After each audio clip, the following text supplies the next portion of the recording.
The United States fundamentally rejects the International Criminal Court's decision to issue arrest warrants for senior Israeli officials. We have been clear that the ICC does not have jurisdiction over this matter, and we are deeply concerned by the prosecutor's rush to seek arrest warrants, as well as troubling process errors that led to this decision.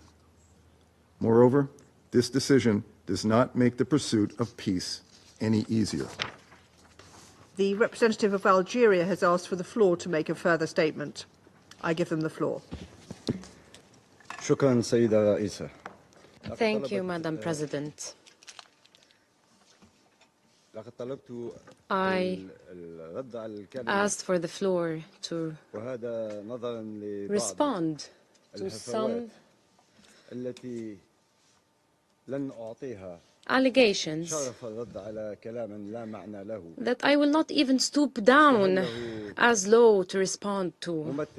This was exploited by the representative by that representative who is speaking a language that is immoral. I will not even be responding to allegations by some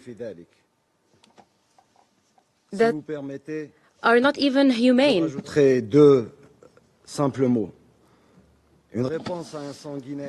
A response to someone who's bloodthirsty and who kills women and children does not deserve to be made at this table. A response to a person who everyone here in headquarters and around the world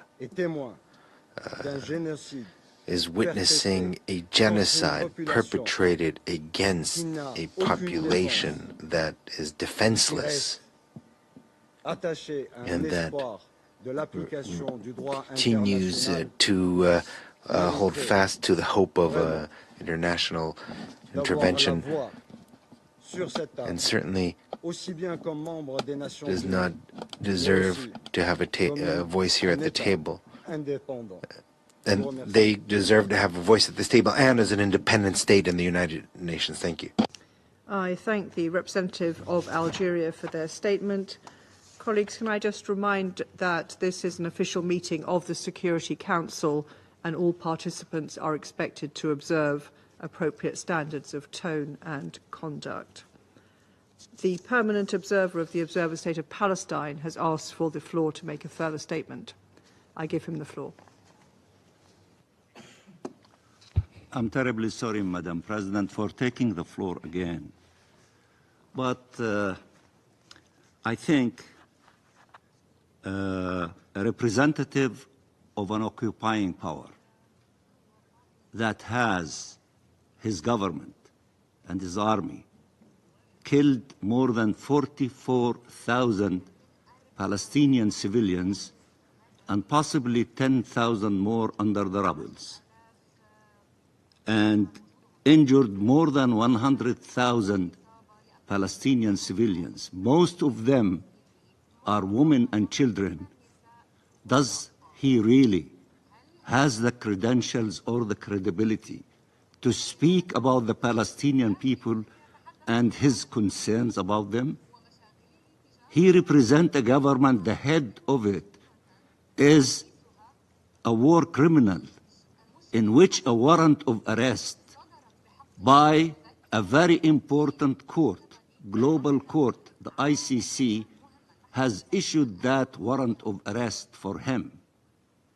And the entire membership of the ICC, including all members of the European Union, all the states who are friends of the State of Israel, announced in the name of Mr. Borrell, their foreign minister, that all member states of the European Union, member of the ICC, and others said that they honor and respect the independence and the position of the ICC.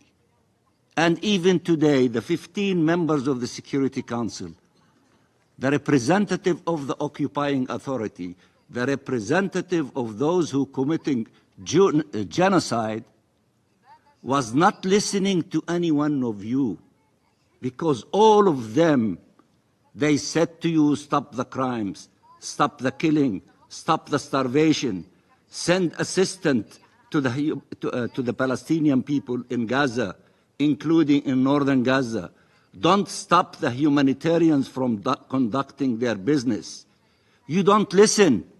You listen to the noise in your head, but you don't listen to the distinguished member of the Security Council, who are some of them advising you with a solidarity with you, and you don't even listen. It's either your way and the highway, and it is going to be the way of the international community, the Security Council, and you are going to be running on the highway. You do not have credibility. You don't listen. And they keep telling you the same messages, still you don't listen. Listen to them. Listen to international law.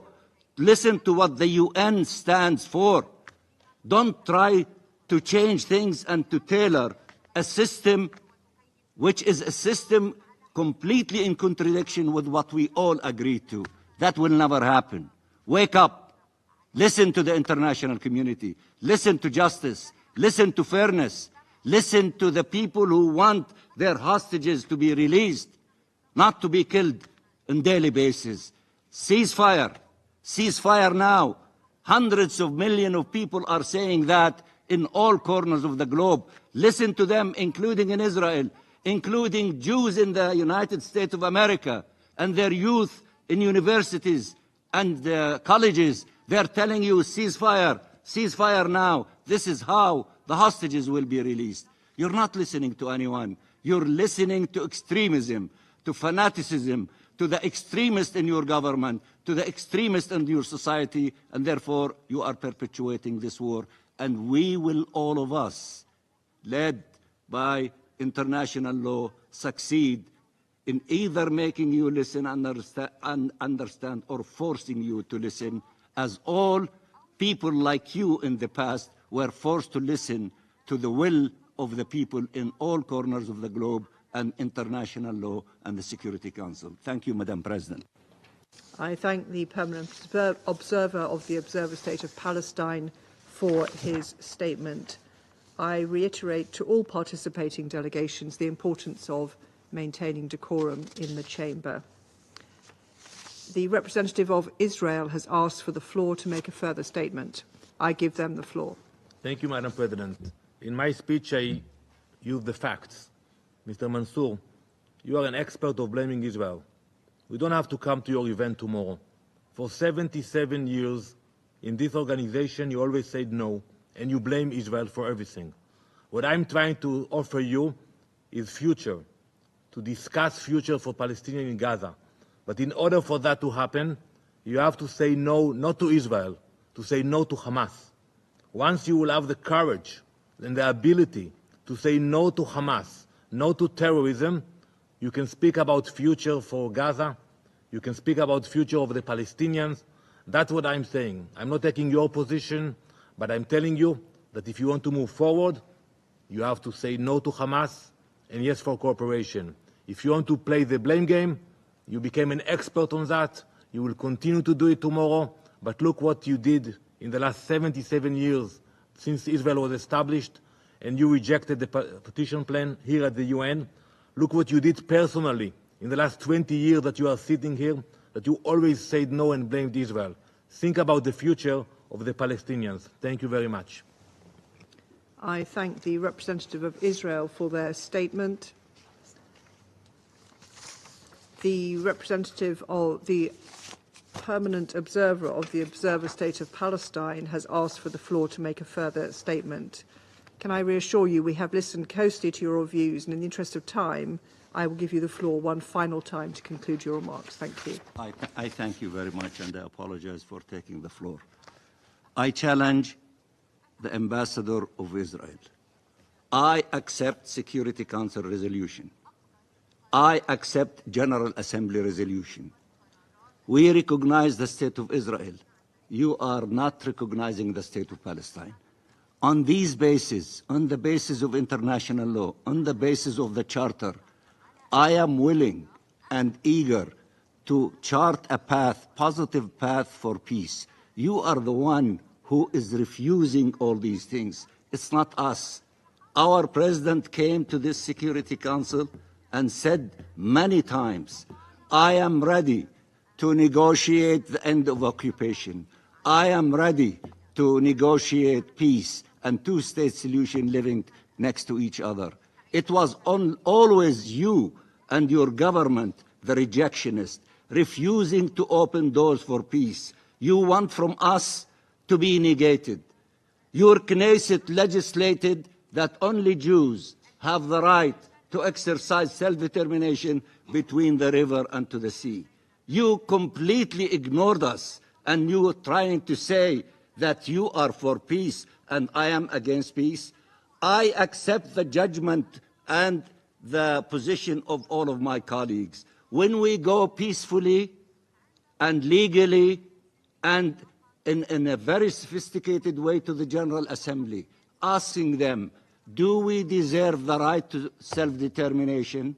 And when they give me between 170 to 180 votes, saying on the basis of the Charter, the Palestinian people do deserve to exercise their right to self-determination, including a two-state solution, who is the one who is working for peace and who is the one who shredded the Charter of the United Nations from the chamber of the General Assembly, and who is the one who said in the General Assembly, you are the immoral majority in the General Assembly. It was your representative. Then, my colleagues, I accept their judgment.